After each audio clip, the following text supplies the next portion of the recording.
Hai semuanya, ketemu lagi bareng Mihu di sini. Oh iya, kali ini Mihu akan membawakan alur cerita dari film Donghua yang berjudul Battle Through the Heaven. Mihu mengingatkan sekali lagi ya bahwa konten ini full spoiler.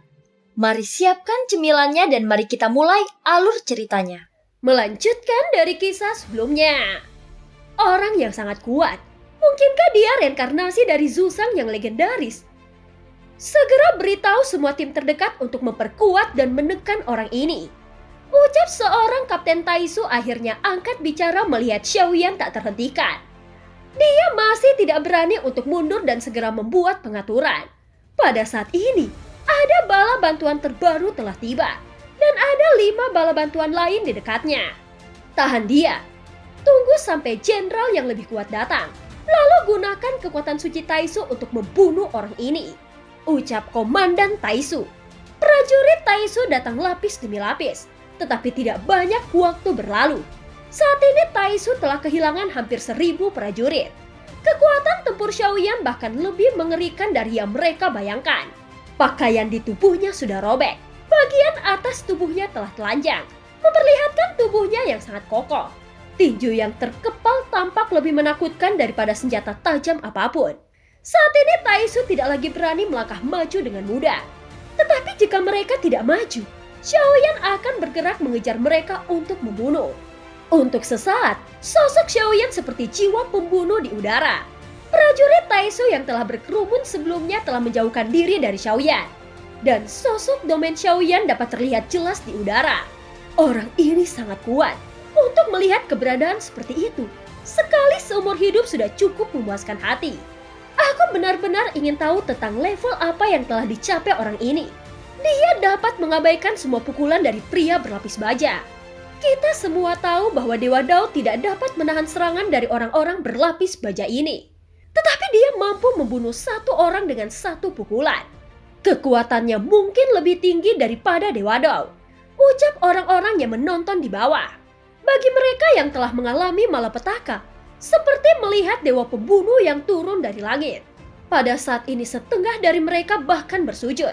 Itu karena mereka melihat harapan hidup pada Xiaoyan. Adapun Xiaoyan, dia terus membunuh para prajurit Taisu pada satu waktu.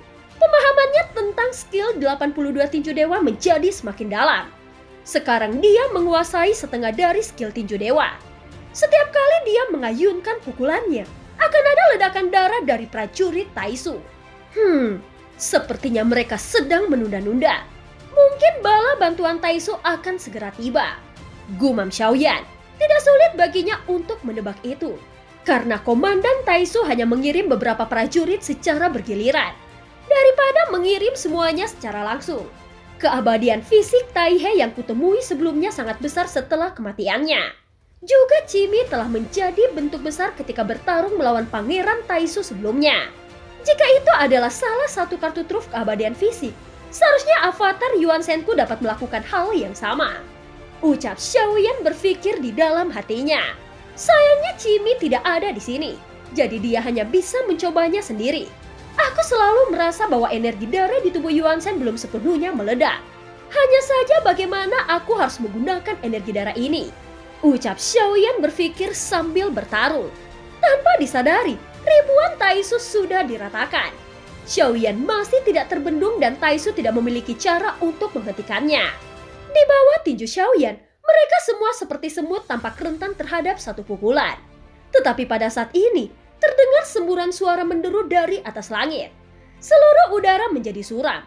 Kegelapan bukanlah awan gelap, tetapi puluhan ribu Taisu yang berkerumun mulai masuk. Untuk masuk. Pada saat ini bala bantuan Taisu telah tiba. Orang ini tidak tahu ketinggian langit dan bumi. Dia dengan berani memprovokasi Taisu maka bersiaplah untuk mati. Ucap Komandan Taisu yang semula dibuat ketakutan oleh Xiaoyan mendapatkan kembali kesombongannya. Di tengah langit saat ini, monster Taisu yang awalnya terletak di laut, separuh tubuhnya terendam di ruang batas, membuat seluruh dunia menjadi gelap. Di sisi lain, orang-orang yang melihat harapan hidup itu sekali lagi merasa jatuh dari surga ke neraka. Siapa mereka? Keberadaan macam apa kepala besar ini? Ucap semua orang, pupil matanya tiba-tiba menyusut. Pemandangan di langit begitu luas sehingga mengejutkan setiap hati semua orang. Tubuh monster Taisu sangat besar. Ketika dia menembus ke ruang batas, itu akan menutupi langit dan menghalangi matahari. Xiaoyan mengangkat kepalanya dan menurunkan keningnya. Dia berharap bala bantuan Taisu akan datang. Tetapi dia tidak menyangka bahwa bala bantuan akan datang begitu besar. Mata Xiaoyan menyipir. Sejauh yang bisa dia lihat, ada puluhan ribu bala bantuan dari Taisu.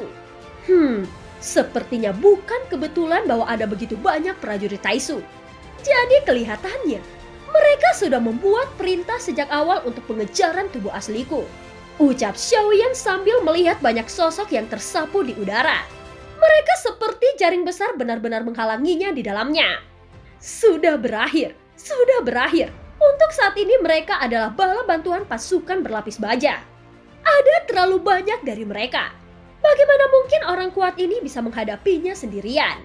Ucap orang-orang di bawah. Setelah keterkejutan singkat, ada keputusasaan yang mendalam di mata semua orang. Dalam keadaan seperti itu, sangat tidak mungkin bagi satu orang untuk menghadapinya.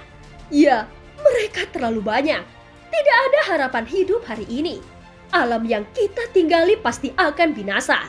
Ucap para pakar teratas dari dunia ini. Ini adalah keputusasaan yang belum pernah terjadi sebelumnya. Di langit saat ini, pasukan besar Taisu menyebar dan membentuk pengepungan di sekitar Xiaoyan.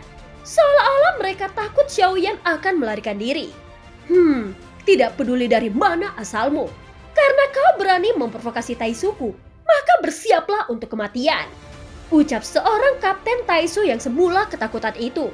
Saat ini Xiaoyan sudah terjebak di tengah kerumunan Taisu, bahkan ada 7 atau 8 kristal merah di dada sekelompok Taisu. Baju besi dewa di tubuh mereka semuanya bersinar dengan kilau yang berbeda. Dan kekuatan mereka jauh lebih kuat daripada generasi pertama. Jelas bukan tanpa alasan bahwa Taisu mengerahkan barisan besar seperti ini. Mereka menduga bahwa musuh yang akan mereka tangkap adalah tubuh aslinya. Sial, ini telah salah dengan informasinya. Reinkarnasi Zuzang adalah orang yang membawa penggaris besar dan mahir mengendalikan api dan guntur. Orang ini hanya kuat dalam hal kekuatan fisik. Segera laporkan kepada komandan bahwa orang ini memiliki perbedaan dengan informasi. Orang yang akan kita bunuh sekarang bukan reinkarnasi dari Zuzang, ucap seorang komandan Taisu. Segera beberapa jenderal Taisu mengirim informasi ke atas mereka. Kemudian seorang komandan itu menatap Xiaoyan lagi. Dari kelihatannya, dia memiliki status tertinggi di sini. Meskipun dia bukan reinkarnasi dari makhluk tertinggi, dia sudah membunuh banyak prajurit Taisu. Dia bahkan berani mengambil baju besi dewa. Kejahatan semacam ini tidak akan diampuni. Semuanya, atur formasi sekarang, teriak komandan Taisu. Begitu suaranya jatuh, puluhan ribu sosok mengatur formasi dengan tertib dan Xiaoyan berada di tengah-tengahnya. Arahkan ke target dan bunuh dia sekarang, teriak komandan itu lagi. Segera puluhan ribu sosok membentuk segel tangan dan kemudian mengarahkan jari mereka ke arah Xiaoyan. Pada saat ini kekuatan keabadian yang agung terkondensasi di ujung jari. Setiap prajurit Taisu melakukan gerakan yang sama. Pada saat yang sama, terlihat seberkas cahaya tebal terbentuk di udara menyelimuti Xiaoyan. Setelah itu puluhan ribu orang menyerang pada saat yang bersamaan. Kekuatan yang mereka kumpulkan tidak dapat diremehkan. Bahkan Xiaoyan yang memiliki tubuh keabadian fisik pun akan kesulitan menahan serangan seperti itu. Dari cara mereka mengatur formasi hingga menyerang, itu dilakukan hanya dalam waktu yang singkat. Dapat dilihat bahwa sangat penting peran seorang pemimpin untuk mengendalikan pertempuran. Pada saat ini, sinar cahaya yang padat meraung ke arah Xiaoyan. Dia ingin menghindar tetapi menemukan bahwa ada prajurit Taisu di segala arah. Mereka langsung membentuk lingkaran dan benar-benar mengelilinginya tanpa celah. Kemanapun Xiaoyan pergi, dia tidak bisa mengelak. Ini akan menjadi ujian besar bagi avatar Yuan Shen. Namun wajah Xiaoyan masih tenang. Meskipun terlihat merepotkan, tidak ada rasa takut di wajahnya. Bagaimana kekuatan energi darah Yuan Shen yang kuat meletus. Aku merasa seperti membutuhkan titik pembakaran. Ucap Xiaoyan berpikir di dalam hatinya. Pada saat ini semua prajurit Taisu percaya bahwa kemenangan dan kekalahan telah diputuskan. dan Xiaoyan tidak dapat bertahan dari formasi mereka. Duar, duar, duar. Setiap sinar adalah serangan yang mengandung kekuatan keabadian. Mungkin satu sinar tidak cukup untuk ditakuti, tetapi di sini ada puluhan ribu sinar yang berkumpul bersama. Kekuatan yang terkandung sangat kuat dan menakutkan. Bahkan Xiaoyan merasakan kritis. Pada saat ini sinar cahaya yang padat langsung menyelimutinya. Sampai sosoknya tidak lagi terlihat di bawah cahaya yang menyilaukan. Suara yang memekakkan telinga bergema di seluruh ruang. Ada tatapan putus asa yang tak terhitung jumlahnya dari orang-orang di bawah. Jika Xiaoyan mati dalam pertempuran, maka harapan hidup terakhir mereka akan hancur. Suara komandan itu tiba-tiba terdengar lagi. Jangan berhenti. Monster Taisu akan segera memasuk kembali kekuatanmu. Terus lanjutkan. Teriak komandan itu memberi perintah. Setelah ledakan keras terdengar, sosok Xiaoyan benar-benar tenggelam dan tidak bisa terlihat apakah dia masih hidup. Puluhan ribu berkas cahaya berlangsung selama setengah batang dupa. Saat cahaya berangsur-angsur meredup, prajurit Taisu secara bertahap mengendurkan kewaspadaan mereka. Sudah mati. Orang ini pasti sudah mati. Ini akan menjadi giliran kita selanjutnya. Ucap orang-orang dari dunia bawah. Harapan di mata mereka benar-benar hancur. Dan semua orang berkecil hati. Mereka tidak percaya bahwa keajaiban akan terjadi. Bahkan para prajurit Taisu berpikir tubuh Xiaoyan sudah musnah saat ini. Tetapi pada saat ini tepat ketika sinar cahaya berangsur-angsur meredup, tiba-tiba saja sebuah telapak tangan raksasa yang menutupi langit dan matahari meraung keluar darinya. Itu meraih ratusan tentara Taisu dengan satu telapak tangan, lalu meremasnya dengan kelima jarinya. Apa? Dia belum mati. Suara ini bukan berasal dari makhluk di alam bawah, melainkan bergema dari puluhan ribu prajurit Taisu. Jelas tidak ada yang terkejut dari mereka. Dengan serangan mereka barusan, bahkan keamanan Kaisar Langkah Ketujuh tidak mungkin untuk bertahan. Dan saat ini, mereka tidak hanya gagal membunuh lawan, tetapi Xiaoyan masih memiliki kekuatan untuk melawan. Saat telapak tangan besar terulur, terlihat tangan raksasa lainnya juga telah muncul. Dan semua orang Taisu langsung kocar-kacir saat melihat ini. Segera di dalam cahaya, terlihat sosok membengkak melawan angin dan melonjak hingga ratusan kaki dalam sekejap mata. Hahaha, jadi begitu. Tubuh raksasa dapat ditampilkan dengan mengkonsumsi kekuatan energi darah. Semakin besar tubuhnya, semakin banyak energi darah yang dikonsumsi. Untungnya kecepatan konsumsinya tidak cepat. Itu bisa bertahan untuk jangka waktu tertentu. Setelah menjadi lebih besar, jadi mari kita lihat seberapa kuat tubuh 100 kaki Yuan Shen ini. Ucap Xiaoyan tertawa dengan ringan. Udara putih naik dari tubuhnya dan rambut di belakangnya mulai berkibar. Puluhan ribu Taisu tampak seperti segerombolan semut hitam. Pada saat ini kakinya yang besar mengambil langkah ke depan, lalu menginjak ratusan prajurit Taisu dengan guncangan yang hebat. Asap dan debu naik di udara. Dan saat berikutnya sosok raksasa Xiaoyan membungkuk dan meraih tentara Taisu lebih banyak lagi. Tanpa belas kasihan apapun, Xiaoyan langsung meremasnya dan meledakkan mereka menjadi berkeping-keping. Bajingan, dari mana sebenarnya orang ini berasal? Sensei tidak memiliki eksistensi dengan kekuatan fisik menakutkan seperti ini. Bahkan serangan seperti itu tidak bisa membuatnya terluka. Aku khawatir kita terlalu meremehkannya. Cepat lanjutkan membentuk formasi dan bunuh dia di sini dengan segala cara. Ingatlah untuk tidak menahan apapun. Lagi pula, orang ini tidak hanya membunuh prajurit Taisu kita, tetapi juga dia telah mengambil baju besi dewa.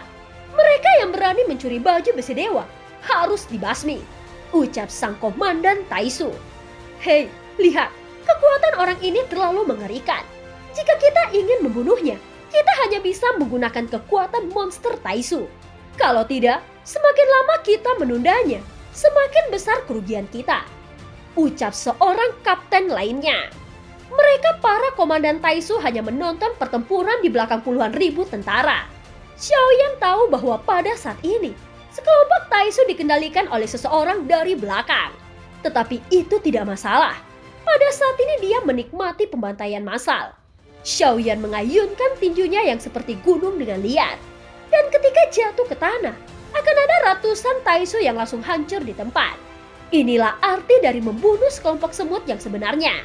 Hahaha, Taisu, Percaya atau tidak, hari ini aku akan membuatmu mengalami kerugian yang besar. Ucap Xiaoyan seolah-olah menikmati keadaan ini. Tinjunya yang besar berisi cahaya keemasan, dan energi putih naik dari seluruh tubuhnya seperti air mendidih. Itu terlihat sungguh luar biasa. Bahkan meskipun tubuhnya menjadi lebih besar, kecepatannya tidak berkurang karenanya. Xiaoyan mengambil langkah maju, dan para prajurit Taisu di depannya benar-benar seperti semut. Tidak peduli apakah itu telapak tangan atau tendangan, serangan ini bukanlah sesuatu yang dapat ditahan oleh para prajurit Taisu. Bahkan jika mereka mengambil kesempatan untuk menyerang Xiaoyan dari belakang, mereka benar-benar tidak dapat menembus pertahanannya yang kokoh. Bahkan jika ada luka di tubuh Xiaoyan, pada saat ini para komandan Taisu yang berdiri di belakang memiliki ekspresi suram saat melihat Xiaoyan yang tak terhentikan. Cepat kirim monster gurita Taisu untuk membatasinya. Tahan dia sebanyak mungkin. Bala bantuan selanjutnya akan segera tiba, ucap sang kapten Taisu. Saat suara itu turun, mereka mengendalikan monster Taisu di udara. Sisiknya yang seperti logam itu terkelupas dan menjadi gurita logam yang tak terhitung jumlahnya. Karena jumlahnya yang banyak, sampai langit menjadi gelap saat ini. Detik berikutnya mereka meraung turun seperti anak panah. Targetnya adalah tubuh raksasa Xiaoyan. Monster gurita Taisu tidak berukuran besar, dan ketika ia meraung ke arah Xiaoyan, meskipun sejumlah besar gurita ditampar olehnya, sebagian kecil darinya masih merangkap di tubuh Xiaoyan. Segera Xiaoyan merasakan sengatan di kulitnya dan gelombang aura yang kuat naik dari tubuhnya. Itu mengguncang banyak monster gurita Taisu yang menempel di tubuhnya. Tetapi pada saat ini, bintik-bintik hitam muncul di kulitnya. Sial, ini ternyata beracun. Ucap Xiaoyan ekspresinya menjadi gelap. Meskipun tubuh fisiknya kuat, namun racun adalah salah satu metode untuk membatasi tubuh keabadian fisik. Untungnya Xiaoyan selalu siap dan membawa pil racun di cincin penyimpanannya. Pada saat ini dengan cepat Xiaoyan melemparkan pil racun ke dalam mulutnya. Dan pada saat yang sama, dia menggunakan darahnya yang kuat untuk memaksa racun keluar. Xiaoyan tidak berhenti menyerang. Itu karena dia tidak bisa membiarkan Taisu menyadari bahwa racun adalah kelemahannya. Jadi Xiaoyan terus bergerak membobardir para prajurit Taisu. Dengan jumlah Taisu terlalu banyak, mungkin perlu waktu bagi Xiaoyan untuk membunuh mereka semua. Pada saat ini Xiaoyan mengalihkan pandangannya pada puncak gunung. Kemudian mengambil langkah besar dan mendarat tepat di depan puncak gunung itu. Dengan tangannya yang besar, dia menghancurkan puncak gunung menjadi berkeping-keping. Lalu meraih kerikil besar hanya untuk melemparkannya ke arah ribuan Taisu. Apa yang terjadi berikutnya adalah ledakan keras yang disertai dengan getaran yang dahsyat. Para komandan Taisu di sisi belakang juga tidak menyangka bahwa Xiaoyan akan menjadi semenakutkan ini. Pada saat ini batu-batu besar menghujani mereka seperti meteor. Beberapa prajurit Taisu tidak bisa mengelak. Mereka hanya bisa menerima nasib dijadikan daging cincang yang awalnya membentuk formasi. Hahaha, ini adalah cara paling ampuh untuk berurusan dengan Taisu bajingan seperti ini. Ucap Xiaoyan ketika melihat bahwa efeknya sangat bagus. Meskipun metode ini sangat tidak terlihat elegan, tetapi efeknya sangat luar biasa. Bahkan pria kuat di alam bawah tidak bisa menahan diri untuk tidak membuka mulutnya dengan tercengang. Mata mereka terfokus pada satu raksasa yang membantai puluhan ribu Taisu dengan batu besar. Pada saat ini, Xiaoyan berhasil membersihkan racun yang ditinggalkan monster gurita Taisu di tubuhnya. Tetapi gurita kecil itu tidak menyerah dan terus berlari ke arahnya dari segala arah. Sial, aku tidak bisa terus membuang waktu di sini. Aku harus menemukan cara untuk menyelesaikan semuanya secepat mungkin. Tubuh 100 kaki bukanlah batasnya. Meskipun saat ini aku hanya keabadian fisik bintang 5. Sebenarnya terasa sangat mudah untuk membentuk tubuhnya menjadi lebih besar lagi. Dan masih ada banyak kekuatan di dalam darah yang belum kugunakan. Ucap Xiaoyan sambil lari melintasi benua mendekati puncak gunung dan menggunakan gunung sebagai benda lempar. Dan melemparkannya ke semua prajurit Taisu secara acak. Segera dia mempercepat aliran darah dan menjalankan ke meridian secepat mungkin. Dengan kemauan yang kuat, maka aku bisa meledakkan kekuatan energi darah Yuan Shen. Gumam Xiaoyan. Pada saat ini energi putih di tubuhnya mulai meledak. Seluruh kulitnya bersinar dengan cahaya kemasan yang cerah. Detik berikutnya sosok Xiaoyan mengembang lagi dari 100 kaki menjadi 1000 kaki. Setelah itu Xiaoyan menginjakkan telapak kakinya. Seluruh alam tampak bergetar hebat. Setelah beberapa saat, dia bergegas menuju semua prajurit Taisu dengan sosoknya yang besar. Cepat-cepat, gunakan sinar kepunahan.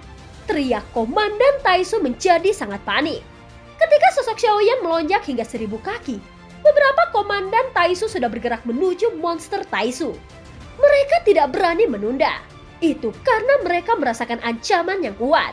Adapun para tentara Taisu di bawah mereka hanya bisa menjadi sasaran empuk untuk Xiaoyan. Mereka tidak berani mundur tanpa perintah dari sang komandan. Tentu saja hal ini memiliki hubungan erat dengan kehendak yang ditanamkan dalam pikiran mereka. Sehingga mereka tidak memiliki keraguan bahkan jika dihadapkan dengan hidup dan mati. Pada saat ini di bawah kendali dari beberapa komandan Taisu, monster Taisu di udara akhirnya membuka mulutnya yang besar. Matanya melihat dari atas ke bawah. Mulut besar itu seperti jurang maut yang cukup membuat orang merasa menggigil ketakutan hanya dengan melihatnya. Pada saat ini sinar cahaya mulai mengembun dan Xiaoyan mengerutkan keningnya saat melihat ini. Bukan karena dia takut pada sinar pemusnahan ini. Alasan mengapa ekspresinya suram adalah sinar pemusnahan ini bisa menghancurkan dunia. Niat awal Xiaoyan adalah membunuh para prajurit Taisu juga untuk menyelamatkan dunia ini sebisa mungkin. Meskipun keabadian fisiknya telah melonjak hingga 1000 kaki, itu masih tidak berarti dibandingkan dengan monster Taisu yang sangat besar. Dan Xiaoyan tidak mempunyai metode untuk menghentikan serangan monster Taisu ini. Lagi pula ini hanyalah tiruannya. Tidak ada tahanan roh di sisinya. Juga monster Taisu yang dia kendalikan berada pada tubuh utamanya. Pada saat ini Xiaoyan hanya bisa bergerak maju dengan tiba-tiba. Dalam hal ini, hanya ada satu cara yaitu menggunakan tubuhnya sendiri untuk menahan sinar pemusnahan. Tentu saja sebelum sinar pemusnahan datang, Xiaoyan tidak lupa untuk menyerang kerumunan Taisu dan kemudian mendobraknya ke tanah dengan keras. Pukulan ini langsung membunuh ribuan prajurit Taisu menjadi berkeping-keping. Level baju besi dewa yang mereka kenakan masih terlalu rendah. Dan kekuatan pertahanannya sama sekali tidak cukup untuk menahan serangan Xiaoyan. Pada saat ini komandan Taisu yang berdiri di atas monster Taisu menatap Xiaoyan yang seperti dewa pembunuh. Puluhan ribu Taisu benar-benar seperti semut di depannya. Mereka rentan terhadap satu pukulan. Dan sekarang hanya tersisa ribuan dari mereka. Sial, dari mana sebenarnya orang kuat ini berasal? Jika situasi ini terus berlanjut, bahkan ribuan dari kita akan dimusnahkan olehnya. Semuanya, tahan sebentar lagi. Bala bantuan sudah dalam perjalanan dan akan segera tiba. Ucap Komandan Taisu memimpin 10.000 orang dengan pelindung baju besi dewa generasi kelima. Selama mereka tiba, kita pasti bisa melenyapkan bajingan ini. Ucap seorang Komandan Taisu lainnya berkata dengan wajah yang suram. Aku khawatir kita tidak bisa bertahan sampai bala bantuan datang. Kekuatan bertarung orang ini terlalu mengerikan. Selain itu, energi yang terkandung dalam monster Taisu hanya bisa melemparkan sinar pemusnahan paling banyak 2 kali. Jika sinar pemusnahan gagal membunuhnya, dan jika bala bantuan belum tiba, seluruh pasukan kita kemungkinan besar akan musnah di sini. Jawab salah satu komandan lainnya. Lalu apalagi yang bisa kita lakukan? Kita tidak punya pilihan selain bertarung. Dia sudah menyentuh garis bawah kesabaran Taisu. Perlakuan semacam ini tidak bisa ditoleransi. Jawab Komandan Taisu dengan wajah yang galak. Pada saat ini dia melihat tubuh besar Xiaoyan. Wajahnya di balik topeng sudah sangat serius. Saat ini ribuan tentara Taisu yang tersisa telah tersebar dan sekarang tidak mungkin untuk membentuk formasi. Lagi pula, membentuk formasi secara paksa hanya akan memberi Xiaoyan peluang yang lebih baik untuk menyerang. Dan Xiaoyan memiliki serangan yang lebih efektif jika mereka berkumpul bersama. Generasi pertama dari baju besi dewa hanya memiliki 1 kristal merah di dadanya. Meskipun kekuatan pertahanannya kuat, namun kekuatan tempur Xiaoyan bahkan lebih mengerikan. Dia membakar kekuatan energi darah di tubuhnya, meningkatkan kekuatan tempurnya ke tingkat yang sangat mengerikan. Lupakan para prajurit Taisu yang hanya mengandalkan baju besi dewa. Bahkan orang kuat di langkah kelima kaisar pun tidak akan sanggup menahan pukulannya. Komandan Taisu hanya berharap bahwa keadaan Xiaoyan dalam bentuk ini tidak dapat bertahan lama. Setidaknya menurut mereka begitu. Tetapi Xiaoyan mendapati bahwa setelah dia berubah menjadi 1000 kaki, tubuhnya masih memiliki banyak energi darah. Setidaknya dalam kondisi saat ini, Dia tidak merasakan beban yang kuat. Rupanya tubuh raksasa merupakan bagian yang paling menakutkan dari ras Yuan-Shen. Jika tubuh ini bisa terus menjadi besar menjadi puluhan ribu kaki atau jutaan kaki, aku khawatir bahkan satu planet pun akan menjadi mainan. Ucap Xiaoyan tidak bisa untuk tidak mengagumi bakat avatar Yuan-Shen. Prajurit Taisu yang sebelumnya tampak sangat padat, itu sekarang seperti lalat yang tak terhitung jumlahnya. Meskipun mereka fleksibel, mereka tidak memiliki banyak keunggulan dalam kecepatan. Selama reaksinya lambat, Xiaoyan dapat langsung meledakkan ratusan prajurit Taisu sampai mati. Dalam waktu singkat ini, dia sudah membunuh ribuan nyawa prajurit Taisu, dan jumlah mereka telah menurun secara signifikan. Bahkan pada titik ini, keadaan tubuhnya tidak menunjukkan tanda-tanda kembali normal dan mata Xiaoyan memancarkan niat membunuh yang kuat. Dia tidak akan menyia-nyiakan waktunya sedikit pun, dan tidak akan menunjukkan belas kasihan apapun kepada Taisu. Segera telapak tangan raksasanya bersiul meraih ratusan Taisu dengan 5 jarinya. Saat berikutnya Xiaoyan meremasnya dengan keras, lalu menghancurkan tubuh mereka sekaligus. Medan pertempuran saat ini hanya bisa digambarkan menjadi hujan darah. Pada saat ini wajah Komandan Taisu tampak sangat jelek. Semua prajurit Taisu sama sekali tidak memiliki kekuatan untuk menahan serangan. Apa yang dilakukan Xiaoyan adalah pembantaian sepihak. Sejak Taisu memasuki Senshi, situasi semacam ini merupakan pertama kalinya terjadi. Mereka tidak pernah ditekan seperti ini, dan kerugian mereka bahkan lebih parah. Pada saat ini ribuan orang sudah tewas dalam pertempuran, dan bahkan mengharuskan mereka menggunakan kekuatan sinar pemusnahan dari monster Taisu, yang mana akan mengorbankan sumber daya yang amat besar. Mereka tidak punya pilihan. Pada saat ini, cahaya yang terkandung di mulut monster Taisu menjadi semakin kuat.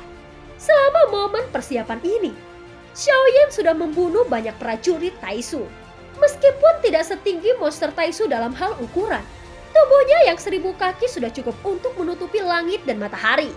Pada saat ini serangan brutal akhirnya berhenti. Itu karena dia bisa merasakan energi kekerasan yang terpancar di langit.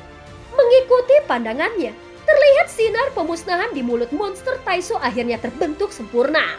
Itu ditembakkan ke bawah dengan kecepatan tinggi. Semuanya cepat atur formasi. Ini akan menjadi kesempatan kita untuk menekannya bersama. Teriak Komandan Taisu. Suaranya bergema di benak setiap prajurit Taisu. Dan terlihat banyak tokoh yang telah dikalahkan masih membentuk formasi dengan tertib. Segel tangan ribuan orang memadat dengan cepat. Satu demi satu rune misterius terbuat di depan semua orang. Dan kemudian berkumpul menuju Xiaoyan satu demi satu. Pada saat ini Xiaoyan tidak mengelak. Sinar pemusnahan menghantamnya. Dan sulit untuk mengelak dengan tubuhnya yang besar. Terlebih lagi, dia tidak berpikir untuk menghindar. Memang mungkin mudah untuk menghindari sinar kepunahan yang akan datang. Tetapi jika demikian, maka alam ini akan hancur. Pada saat yang sama rune misterius mengelilinginya. Kekuatan formasi yang kuat secara langsung membuatnya merasa seolah-olah berada dalam cairan kental. Sehingga seluruh kecepatannya menjadi lambat. Baik itu serangan dari sinar cahaya atau serangan formasi dari ribuan orang. Semuanya mendarat di tubuh Xiaoyan sebagai pusatnya. Hahaha. Aku tidak percaya orang ini masih bisa bertahan. Meskipun kekuatan fisiknya kuat, tidak mungkin baginya untuk melawan kekuatan penghancur dari sinar pemusnahan. Serta formasi dari ribuan orang. Ucap sang komandan Taisu dipenuhi dengan kepercayaan diri. Ketika semua serangan memombardir Xiaoyan, gunung-gunung di sekitarnya runtuh dan bahkan tanah di bawahnya mulai retak. Seluruh dunia tampak bergetar hebat saat ini dan ada suara gemuruh yang hebat. Kemudian diikuti dengan suara memekakkan telinga. Bahkan para pakar di dunia ini dari sisi yang jauh pun menutupi telinga mereka. Mereka menghabiskan semua kekuatannya untuk menahan gelombang kuat yang melanda. Mata mereka memerah, dan banyak sosok memuntahkan darah segar karena tidak tahan dengan tekanannya. Adegan yang menghancurkan bumi ini sepertinya mengumumkan bahwa pertempuran akan segera berakhir. Meskipun mereka terluka, mata mereka masih maju pada pertempuran di udara. Itu karena kemenangan atau kekalahan, Xiaoyan menjadi penentu bagaimana nasib alam ini. Dan film pun berakhir. Terima kasih udah dengerin Mihu dari awal sampai akhir ya. Maaf ya kalau suara Mihu agak serak. Sampai jumpa.